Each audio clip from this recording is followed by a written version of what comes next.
Today we are talking about the joining technology for sheet metal work of a vehicle, BIW, body in white.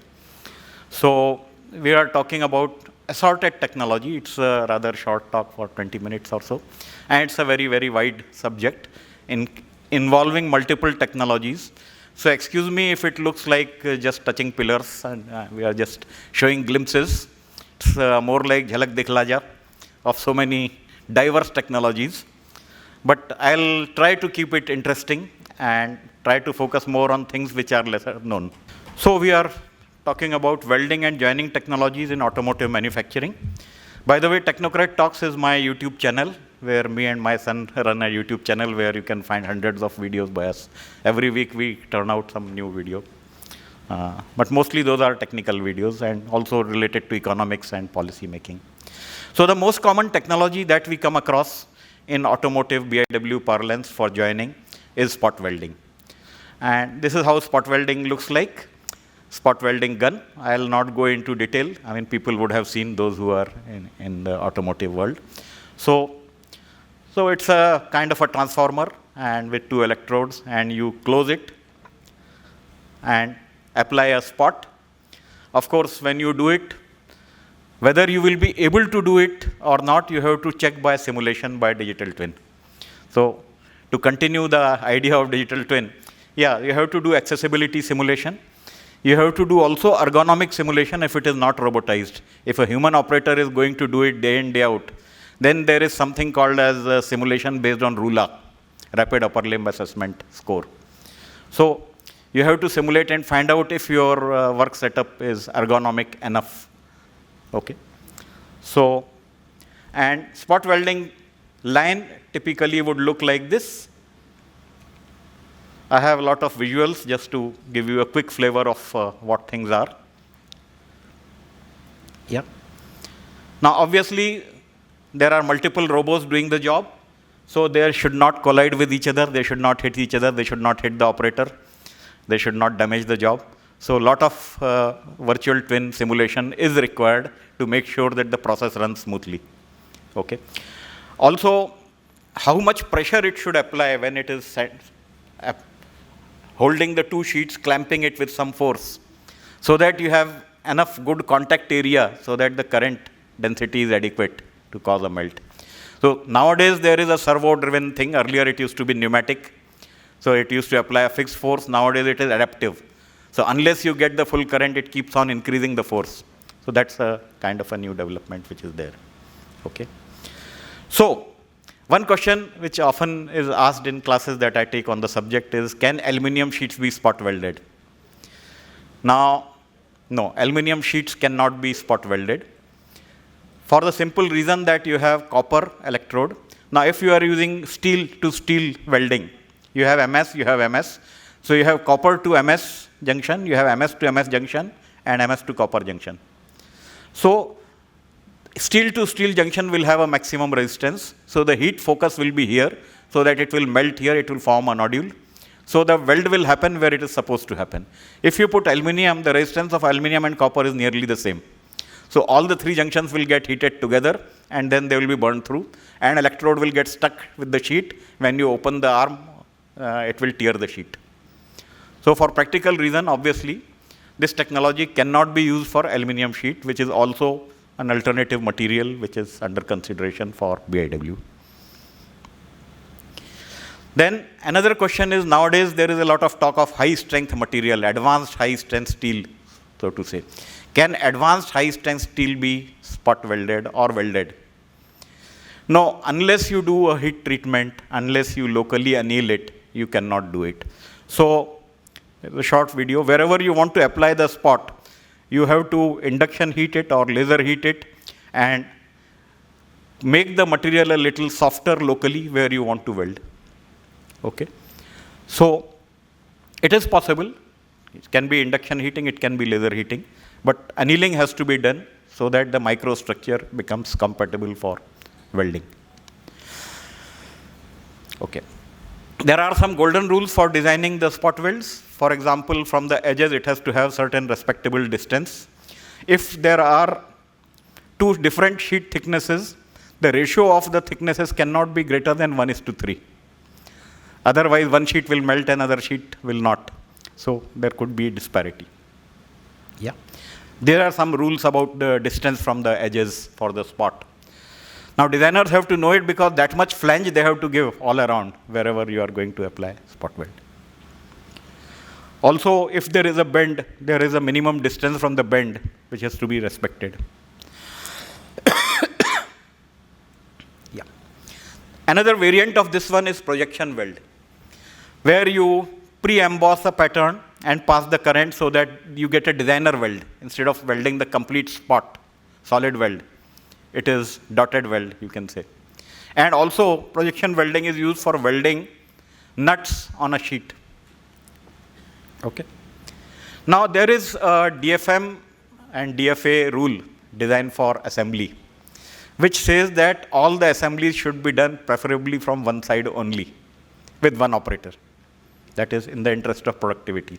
Because imagine if there are two sheets, 1 meter by 1 meter types, like typically car door, and they are vertical, and somebody is holding a nut from one side, somebody has to hold a bolt, and they have to coordinate the spanner movement so that they are able to do the job. 10 times they will drop the nut. So it will be at the cost of productivity. So DFA rules say very clearly that all these operations are required to be done from one side only. Now, what are the technologies which enable you to do the job from one side only? There are 3 technologies. So 3 quick videos I can show you. This is riveting. From one side only, you pull the rivet, so you don't have to access the other side. Okay, so one operator can do from one side. Yeah. Another technology is, I spoke of welding a nut on a sheet. Now that will enable you that, okay, nut does not have to be tightened. Somebody can only put the bolt from one side.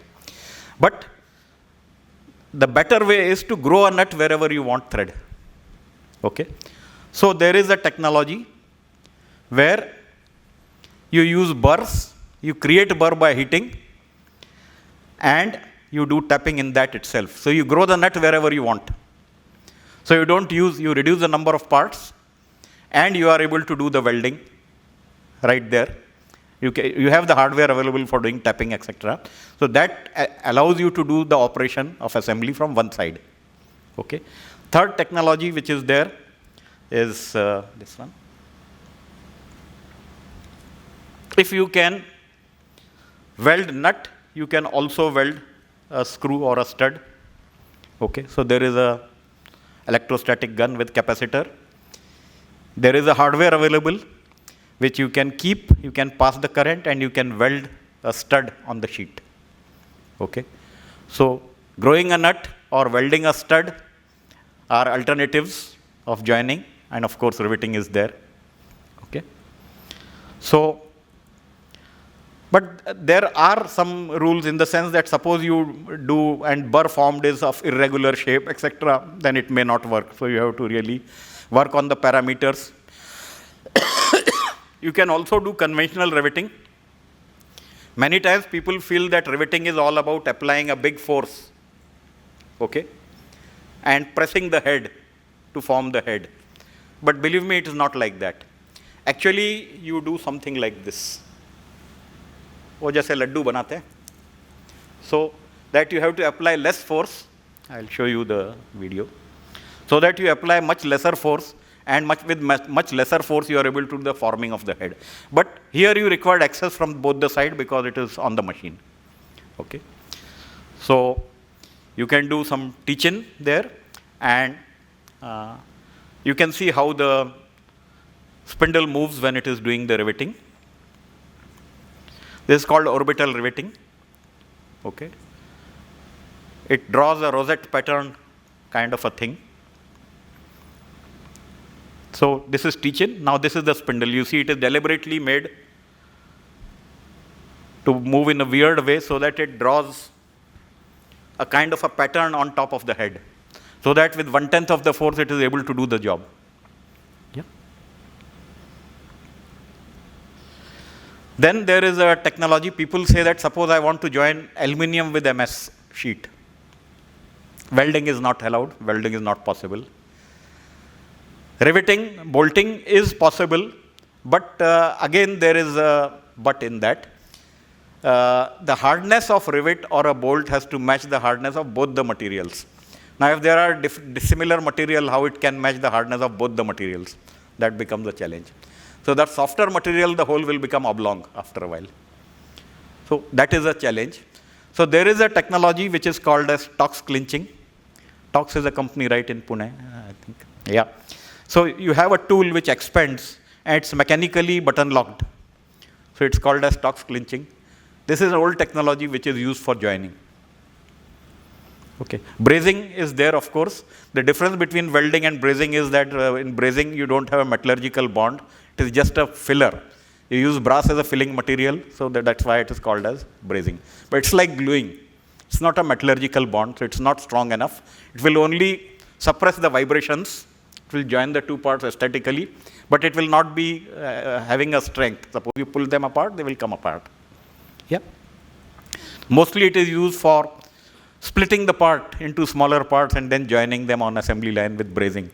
And it gives a good surface finish, it blends with the surfaces, and after painting you can't make out. Whenever you do laser brazing or laser soldering or laser welding, you have to do some kind of virtual twin simulation to make sure that there will be no collision, to estimate the cycle time, okay, to work out the productivity and fix the process parameters. Yeah. Then, of course, one can apply adhesive to suppress vibration. Now, this is called as hemming. Here you have to fill some paste so that water will not seep inside, and you have to do some waterproofing here. Okay, that is called hemming. Hemming is like, this is called hemming. Tailors call this as hemming. So, just fold back and press. Yeah. Something like this. Now, hemming can be done in a die, in a press. It can be done in a fixture, on a tabletop. It can be done with a roller. I can show you two kinds of thing. Now, this is a fixture hemming. So, there is a bonnet outer. There is a bonnet inner. This is the paste which is being dropped in the crevices, which I spoke of for waterproofing, for preventing the water seepage. Now, that is dispensed through a robo. And you keep the two parts together through automation. This is the inner. So you put them together and you keep them in fixture. And the fixture has hydraulics, so it folds the lips on all around through hydraulic actuation. Yeah. So progressive bending happens. So that's hemming. That's tabletop hemming or a fixture hemming. Now, other kind of hemming is you give rollers to the robos and you have a fixture against which the robos keep on pressing. It's like pizza cutter. You run it all around the periphery and you press the flange back. Now, this is robotic hemming. Again, so many robos are there. They are not colliding with each other. They are not damaging the job. They are not hitting the fixture. So, this is a kind of a simulation for hemming. You have to do FEM simulation for whether you will get the right plasticity, etc., whether it will not open again, what kind of stress should be there, what kind of strain should be there. So FE simulation has to be done, just as all other sheet operations. Now, talking of welding, welding is prone to distortions because it is art of inaccuracy. You have such a brutal heat that it distorts everything. So, the location where you clamp the two parts, the sequence in which you weld, it is sensitive to that. There are simulation softwares available where you can optimize and find out the right clamping places, the right force of clamping, and the right sequence of operation to give you minimal distortion. And along with that, there are also metallurgical phase determination that how much martensite will be precipitated at the welds. So all those kind of simulations are available. For paucity of time, I'm not showing you all those, but yeah, those are there. This is just showing that if you weld like this, this is the distortion. If you weld the other way, this is the distortion. So one is better, one is not. Now, talking of welding, robots are supposed to do welding, robots are high-tech, but not everything which is high-tech is necessarily good. What robots do is called as programmed welding. It is a blind welding. Robot does not know if it is welding or not. It will run the electrode as per a trajectory. Whether welding happens or not, robot doesn't care. Robot doesn't know. Yeah. So this is as programmed welding. This is an example of as programmed welding. So you have a weld positioner which works in tandem with the robot as an extended axis, and you can make the complete program.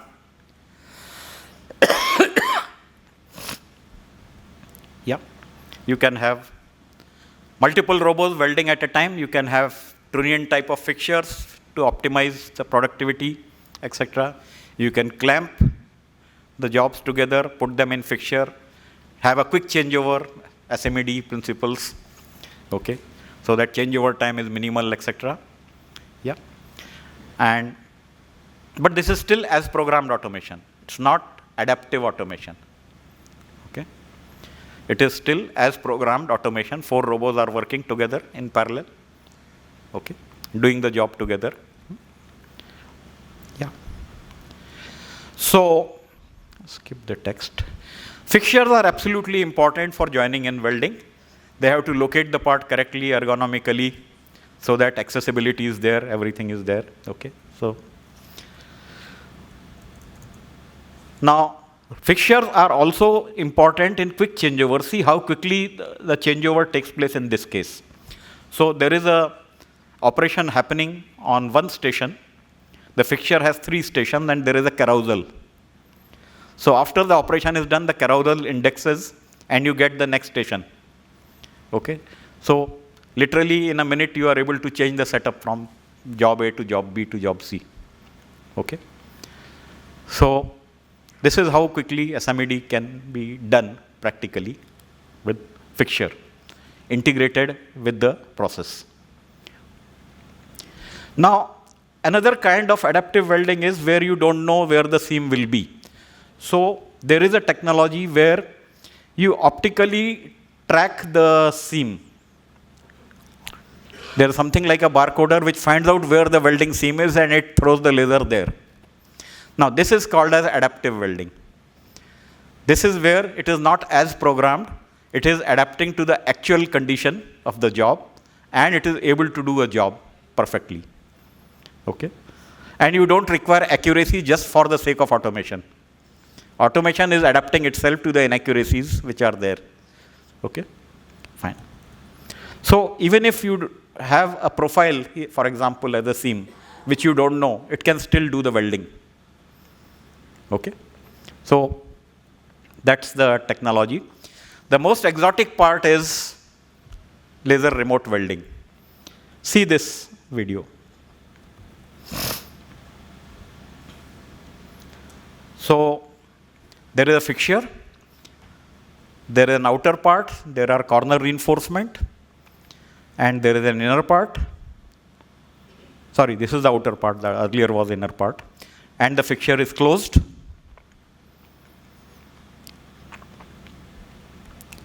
And some Diwali happens and the job is done. You don't know what is happening. This is called as laser remote welding. Laser is thrown from a distance. Okay, and it does the job. Now this is a seriously competing technology to spot welding. This is what it is doing. Robo is 1.5 meter away. It is just throwing a shot of laser through the hole provided in the fixture and it is applying weld wherever it is supposed to apply. Okay. Now because it does not have to move in XYZ, it can just turn the mirror and mirror. So it can move very fast. It can save a lot of time.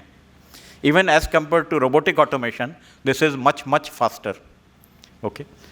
Because the movement has to be very less. It is just to be the final lens or mirror which has to be moved. Not full movement in XYZ. Right? So this is a kind of a comparison.